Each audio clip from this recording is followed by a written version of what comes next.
At my own birthday celebration, my girlfriend remarked, "I can't share this photo. You appear less affluent beside me." I replied, "All right." Then I rose, grabbed the microphone, and displayed to everyone at the gathering the earlier photos of her that I'd kept. Before I covered the costs for her vehicle, her housing, and her facial surgery. Not precisely how I envisioned celebrating my 32nd birthday, but that's where things stand. First, a bit of context. I was raised in a blue-collar household, worked tirelessly through engineering college with scholarships and side gigs, and launched my own technology firm in 2017. The initial 3 years were tough. Instant noodles for meals, crashing on buddies' sofas, the full startup struggle stereotype.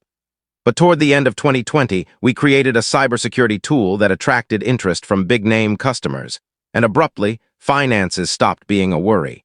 We're not discussing billionaire status, but sufficient that I don't glance at my balance before purchases. I still operate a 2015 Honda and cycle through the same handful of nerdy teas because, truthfully, flashy items don't appeal to me. My folks taught me to prioritize stability over showy displays. I'd prefer to put money into investments or memorable trips rather than flaunt luxury brands. I encountered Tiffany in early 2021 at a fundraising gala. She was employed by the charity organizing it, managing contributors, and appearing breathtaking in the process. What attracted me was her deep commitment to the kids' learning program they were supporting. She articulated thoughtfully about providing chances for children from disadvantaged families. It connected with me deeply, as I'd been one of those students relying on aid to complete university. We connected right away. She was gorgeous, sure, but also truly engaged with my background and my firm's goals. Our opening months as a couple were wonderful. We'd engage in profound discussions on topics ranging from societal disparities to advancements in technology. She brought me to museums and high-end eateries. I shared with her my beloved local spots and introduced her to science fiction films. Around 6 months later, in autumn 2021, she brought up her money troubles. The charity role compensated poorly, and she was considering exiting the field entirely to survive. It saddened me greatly. Here was an individual dedicated to impactful work she adored, pushed out due to finances. I proposed assisting with certain bills until the charity's next grant round, when a salary increase was expected. It began modestly, handling her car installment 1 month when funds were tight, assisting with housing costs after her roommate abruptly left, all under the agreement that this was short-term aid to allow her to remain in her fulfilling position. Then, in spring 2022, a health concern arose.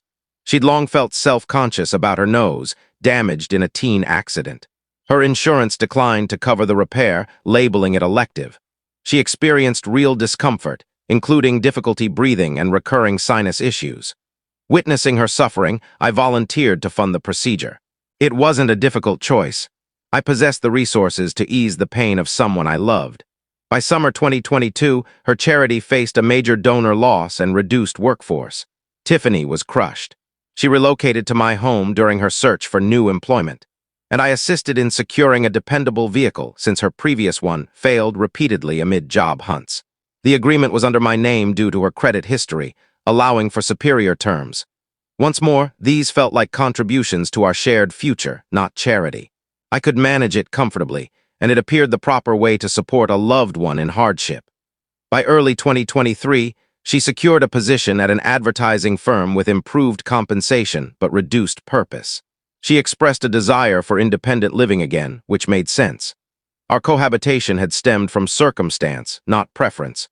I aided in locating a pleasant residence, and as the owner needed stable income proof she lacked at the time, I co-guaranteed the contract. The plan was for me to cover rent temporarily until she stabilized in the role. Slowly, however, I observed shifts. Tiffany spent increasing hours with a fresh circle of friends, all social media personalities with apparent endless spending power. Her clothing evolved from practical workwear to high-end labels. She grew fixated on personal branding and online visibility. The thoughtful talks on community issues faded, supplanted by chats about audience numbers and interaction rates. Initially, I chalked her shopping up to her higher earnings, but the figures didn't match. When I softly inquired, she cited sponsorships and collaborations yielding complimentary items. Eventually, I learned she was also overloading credit lines to sustain the lifestyle. Yet, I rationalized it. She was adapting to a professional shift, building networks. Moreover, following the operation and wardrobe refresh, she appeared truly content and self-assured. If my achievements enabled that joy, wasn't it positive? As time passed, a peculiar pattern emerged where she'd occasionally present me lavish presents. A luxury timepiece one time, a premium coat another. Despite her own shaky finances, these seemed geared more toward her online posts. My wonderful partner sporting the designer piece I gifted him, than my preferences. My birthday arrived recently, and Tiffany pushed for a grand event at a posh location. I'm not fond of spotlight, but her enthusiasm for organizing won me over. She invited a blend of my true companions and her influencer acquaintances. The affair was opulent, far beyond my typical choice, but enjoyable watching old dorm mates interact with coworkers and locals. Tiffany thrived as host, stunning in an outfit likely exceeding my home loan installment. At dinner, a suggestion arose for a group picture. We posed, and a longtime pal snapped several on my device. Reviewing them later, I found them excellent. Smiles all around, nice ambience, ideal keepsake. I showed Tiffany, anticipating she'd request copies. Instead, she scowled and scrolled quickly. "I can't share these," she murmured. "What's wrong?" I questioned. She paused, then whispered, "Truthfully, you seem kinda low and next to me. Why didn't you wear the designer coat I bought? It's awkward." The coat was my go-to, a quality, cozy item owned for ages. Not extravagant, but far from worn out. Crucially, it was a present from my parents upon my initial engineering placement. It held deep meaning. In that moment, something broke within me. Years of subtle insights converged suddenly. This wasn't the person I'd fallen for. That version had been an illusion, or perhaps a fleeting stage of the individual before me now. "Fine," I responded evenly. Then I stood. The spot featured a modest platform where a quartet had performed earlier. I approached, seized the mic, and tested it for attention. The crowd hushed. "Thank you all for being here tonight. Having you gathered means the world." Guests lifted drinks, grinning in anticipation. Tiffany appeared puzzled yet happy, likely thinking I'd praise her hosting skills. "I'd like to share a quick tale with you, a before and after account." That afternoon, I'd inquired about the venue's tech setup for possible remarks.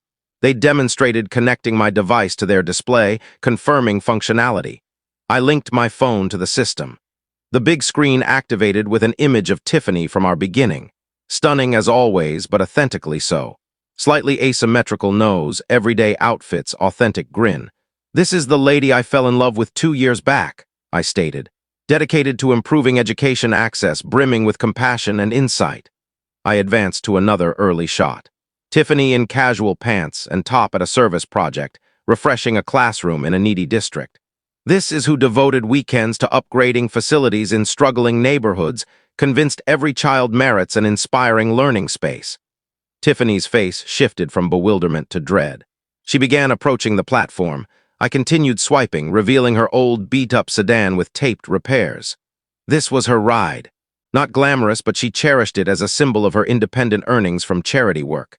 Next, her modest, eclectic flat, and her home with the unreliable roommate, whom Tiffany often laid out because stable shelter matters for all. Tiffany now stood at the stage's base, enraged and humiliated. Then the transformations occurred, I went on. I displayed post-procedure images, luxury attire, the fresh auto, social media boasts of high-end items, portrayed as her solo achievements via ambiguous ventures. Here's Tiffany today. Elegant, fashionable in a superb residence. And moments ago, she informed me she's ashamed to appear in pictures with me because I seem too modest for her image. The venue fell utterly quiet. Even Tiffany stood motionless. The twist is, I funded every bit. The facial correction, she said, was health-related. $20,000. The vehicle payments? $800 monthly. The housing? $2,400. The outfits, accessories, bags she parades online as proof of her independent success. All covered by the man who now apparently seems too plain for her feeds. I paused the mic, breathed deeply, and met her gaze. "I never resented helping you, Tiffany. What hurt was you becoming someone ashamed to stand by the person who made it possible, because his attire isn't costly enough for your online persona." The quiet was profound. Some avoided eye contact with dishes. Others gawked, glancing back and forth. "So this feels appropriate to declare our relationship has ended. The housing contract I co-guaranteed. I'll notify the owner of my intent to withdraw as backer with the required 30 days. The auto agreement in my name must transfer to you or return within that window. And this gathering, the final one on my tab. Cheers to my birthday. I placed the mic down, exited the stage, and moved toward the door. My nearest pals quickly joined, shielding me as we departed. Behind, whispers escalated to chaos. Outside, my university buddy Pete shook his head. Man, that was simultaneously epic and devastating. You holding up? I wasn't, but recovery would come.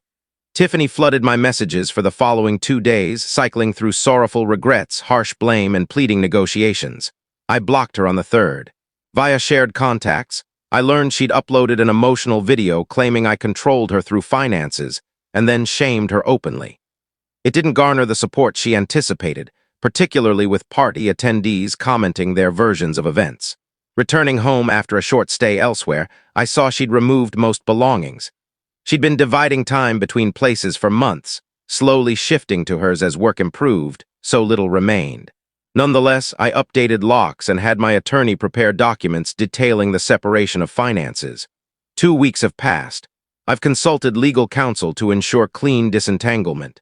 The residence firm received notice of my removal from the contract, providing Tiffany 30 days to requalify solo or secure another backer. I've coordinated with the auto dealer for transfer if she meets criteria or surrender post-notice. I've updated credentials and monitored credit closely. The feelings are tougher to resolve. I repeatedly wonder how I overlooked warnings, how I persuaded myself I was aiding her aspirations when enabling her shift into someone who belittled me. The woman in those initial images with the imperfect nose and true zeal for youth aid, I still long for her. But I'm beginning to realize she may never have truly been or vanished gradually. My circle has been outstanding, especially pre-success friends. They've reaffirmed that kindness wasn't the issue, it was misdirected. They've stayed over, pulled me to bars, and listened to vents without critique. I'm posting this as a warning narrative. Wealth alters dynamics oddly. It doesn't make you weak to aid a partner. But when aid turns to expected privilege, when gratitude morphs to shame over association, that's the signal to leave, regardless of prior commitment. Lastly, the charity where we met continues vital efforts. I've established ongoing contributions via my business without name attachment. I still support their cause despite the sour link to one ex-staffer. Certain visions remain worthy even post-disappointment. Edit. Numerous individuals have messaged with inquiries and thoughts on this matter. Here are answers to frequent ones. Some wonder if exposing her changes was vengeful, perhaps somewhat. It was an impulsive response to accumulated frustration. Not thrilled about the public aspect, but I defend the facts. Attendees merited understanding the reality. Others query initial financial aid. It wasn't purchasing loyalty. At start, it enabled dedicated work in underpaid, meaningful role. Having achieved comfort, sharing to sustain a partner's purpose seemed correct. The issue arose from her evolution. Regarding saved early photos, no premeditated dossier, just standard couple snapshots on my device. The differences grew obvious over time. Many shared parallel experiences of partners altering with money access. Sadly prevalent. On overlooked signs, she phased out cause discussions, called charity days roughing it, made light jabs at my style and ride, altered demeanor around influencer pals, prioritized costly items over shared moments. For worries on my stability, all good. Costs were affordable, not immune to impact, but no harm to business or future. To those advising future matches in wealth bracket, not the takeaway. Economic alignment helps, but shared principles trump. I'd choose modest means with authentic bond over rich but material-focused. Update, 4 months on, April 2024. Life delivers surprises unexpectedly. Roughly a month post prior note, I got contact from Christina, head of the charity Tiffany left. She'd learned of events, tight-knit circles, and checked on continued corporate support. We grabbed coffee to review upcoming projects. Christina has led the group nearly 10 years, rejecting high-pay private roles for the cause. She's sharp, motivated, and direct. A brief meet stretched to 3 hours discussing learning equity, tech in low-resource areas, and corporate real-world contributions beyond donations. We've dated around 3 months, vastly unlike with Tiffany. Christina is secure professionally, owns her simple home, and never critiques my auto or wardrobe. Outings include nature walks, local happenings, or home-cooked meals. When I proposed funding a needed initiative, she required official nonprofit procedures, clear boundaries. Regarding Tiffany, she requalified for housing solo after a higher marketing role. The vehicle returned, payments too steep. Reports say she's with a small-time TV figure. Her feeds show exotic trips and luxury acquires, funding unclear. I hope the best but feel only freedom viewing them. The birthday coat remains in my wardrobe. I donned it for initial outing with Christina, who praised it unknowingly. Sharing the backstory later, her words stuck. Items linking us to origins are invaluable. No high-end tag matches that. Uncertain future, but foundation feels strong. Aligned priorities, mutual respect for autonomy, deep connection unrelated to possessions. If a moral, perhaps the ideal match requires no enhancements or upkeep. They simply merit appreciation as is. To all who supported through this, gratitude. The initial post-split period was rougher than admitted, and community helped immensely. If this tale helps one spot ignored signs, positives emerged.